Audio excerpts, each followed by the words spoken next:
that you've seen what the Mavic 3 Pro is capable of, there are a few things that I wish DJI or I hope they can improve in the future, but let's go back to the studio and talk about it.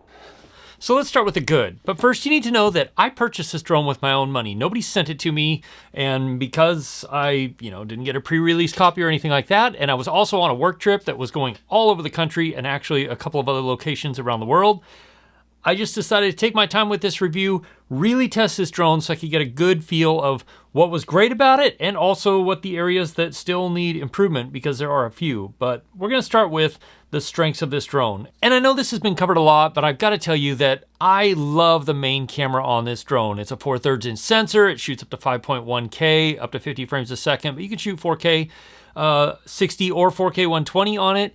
And it is phenomenal. The colors that come out of it, the dynamic range that comes out of this main camera is absolutely phenomenal. So that remains unchanged. You also get the variable aperture, which is super handy if you're flying in variable light conditions where clouds might be covering the sun 1 minute and then you might be in full sun the next. It just makes it a fantastic usable camera with a 24mm field of view. It's great. I love it. I've fallen in love with it ever since the original Mavic 3 came out, and then of course all the iterations since up to this one.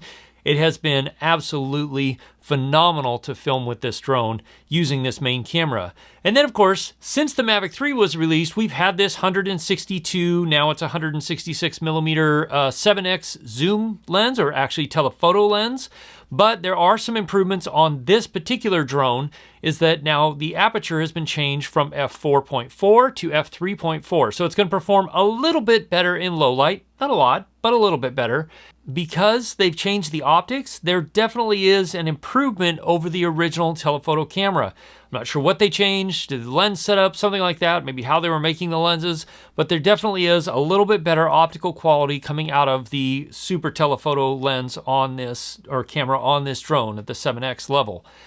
But where this drone really stands apart and what I've absolutely fallen in love with is the 3X camera, which is a 70mm equivalent, and the fact that you can use D-Log-M. That is absolutely outstanding, because I have actually worked on a TV show with this and worked on some other projects that were pretty big budget with this drone using that 3X zoom, the 70mm camera, because it gave me the reach and the feel that I needed to be able to get the shots I needed for the show. And because it shoots in D-Log-M, you actually can color grade it, and because it's 10-bit as well, you actually can color grade it to match quite well with the other cameras. The coolest thing about this is that it used to be you had to use something like an Inspire in order to get that feel where there's a little bit more lens compression, and you just kind of pull the background and the foreground together a little bit and make your subject stand more in this place with the background looking a little bit larger than life, and it gives you this effect that is fantastic. Now, of course, this camera can shoot up to 4K 60. It has a fixed aperture of f2.8, which isn't bad for low light, but I wouldn't necessarily call this a very low light camera, but it does do decently in times like sunset and shortly after sunset. But another thing that this drone can do with that camera is active track, which makes it really useful in situations if you're filming yourself, or even if you're doing things where you just need a little bit of extra help in keeping a subject in frame and centered. But as you can see here, I had my son just basically run around like a wild man and go crazy and just let the active track of the drone follow him around. And it did an incredible job. I don't know what DJI has done in firmware updates to the Mavic 3, but they definitely have improved the responsiveness and the ability of active track to do a good job keeping a subject in frame and also avoiding obstacles. Early on, when they first released active track for the Mavic 3, it was okay, and it struggled in a few places, but this latest iteration of active track, and certainly on this drone in the 3X camera, the 70mm camera, it is fantastic. And the fact that you can use it to actually completely active track yourself or active track a subject, car, whatever, makes it really a great tool to be able to use now. And the fact that this whole entire drone fits in your backpack and gives you 3 options for 3 very distinctly different feels of the way you can compose a shot, whether it's the really wide angle or the more punched in angle with the 70mm camera, or the really zoomed in angle with the 166mm camera, gives you a just incredible amount of choice and ability to compose different types of shots without having to land a drone and change a lens. And because this drone does get very good flight time, not quite as good as the Mavic 3 because the camera is larger and heavier, it definitely eats a little bit of battery life. You only lose a couple of minutes, so it's still up in the 30, 31, 32 minute range of actual flight time. On the video image quality, there's one more thing to note, is that you do get 10-bit 422 across all three cameras if you use the Cine version and you shoot in ProRes. But also, because I've done so much filming now with the Mavic 3 Pro since it was released, I can really say that if you don't want to color grade, which I will have LUTs for sale soon and they'll be linked in the description as soon as they are, you can shoot in the normal color profile mode, and while you do lose a fair amount of dynamic range, especially on the Hasselblad camera, not so much on the other cameras, they all match up fairly well. And this will lead into one of my nitpicks about this drone, but if you just shoot in normal color profile, and make sure your white balance, everything like that is good, then you get a pretty good consistent output of each of the cameras. And it's not, it looks good, you can match them up really easily. But if you're shooting in log, this is one of the areas that will take a little bit more work to get the colors and the feel, the look of each of the cameras to match up. And there are a couple of different reasons for that we're going to cover in a bit. But before we do that, I want to talk about the photos of each of these, because the main camera is capable of really nice 20 megapixel stills, which look great. There are really lots of dynamic range to be able to work with the photos in post and bring out what you need to bring out. The colors, of course, are great because of the Hasselblad color science that's built into the drone. The 3X camera takes up to 48 megapixel stills, which are surprisingly good. Definitely not as much dynamic range as the 4/3 inch camera, but that's not surprising. It's a much smaller sensor, but the detail and the niceness of the photos is actually really fantastic. You can see here the amount of detail you get out of this 48 megapixels is really good for such a small sensor. You get some great, really fine detail in really detailed environments like the side of this building. And because the 166 millimeter, the 7X camera has been improved as well, you actually can get some pretty good, decent, usable photos out of it as well. Now, they all need to have a little bit of work done to them to really get them to where you want them to be as a good photo camera, but it's definitely improved the usefulness overall of this drone in being able to have one drone you take with you and be able to fly around and do a lot of different things with it without having to land, switch lenses, change anything else. You just get a bunch of options right built into the same drone, which makes this an incredibly useful tool for photographers and for filmmakers, and especially for solo creators.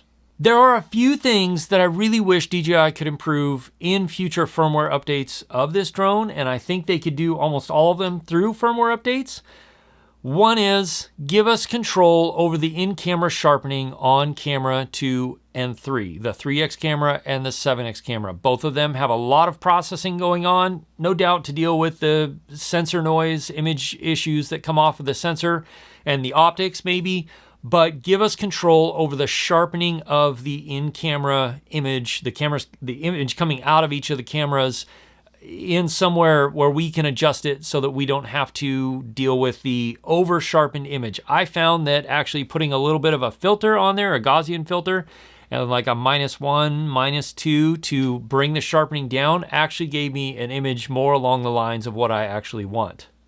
I hope they give us the option to be able to turn that on or off in the future, especially in the 3X camera, because I love the 3X camera, but it would be much more useful to me to be able to do that in post and turn it off and on.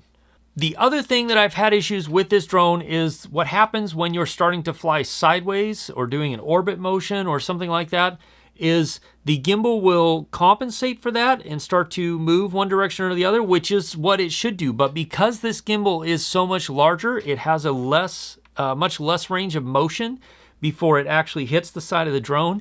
And there have been a few times where I've been doing an orbit, especially when it's more of a higher rate of speed, that all of a sudden the camera will just limit out and hit the side, and then the shot's ruined because the camera hit the side and you get this sudden jerky, shaky motion.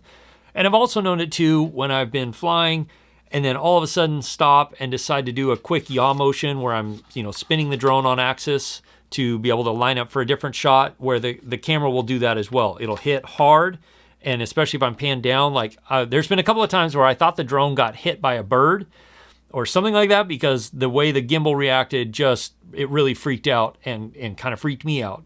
And my last gripe with this drone, which isn't really a gripe, and it doesn't affect anybody who doesn't live in the EU, or at least people who follow the EU rules, is this is over 900 grams, which means you have a much stricter set of rules you have to follow if you're in the EU, or countries that follow the EU rules for drones. You have a much stricter set of rules of how close to people, how close to structures you can be, and you have to get a different type of license, or at least if I understand it correctly, and I may not, you have to get a different level of license or an add-on or something like that to where you can fly this closer to people or closer to structures and objects. So because this is over 900 grams, you're going to be limited what you can do with it in countries that are part of the European Union.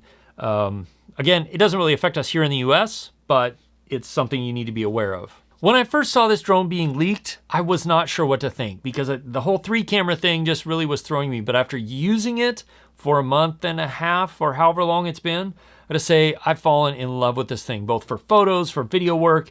It is an incredible tool that DJI made a massive improvement on with this extra camera, and just some of the other things that they've improved in this particular drone have been spectacular for anybody who does a lot of work with drones. Is it a worthwhile upgrade if you already own a regular Mavic 3 or a Mavic 3 Classic?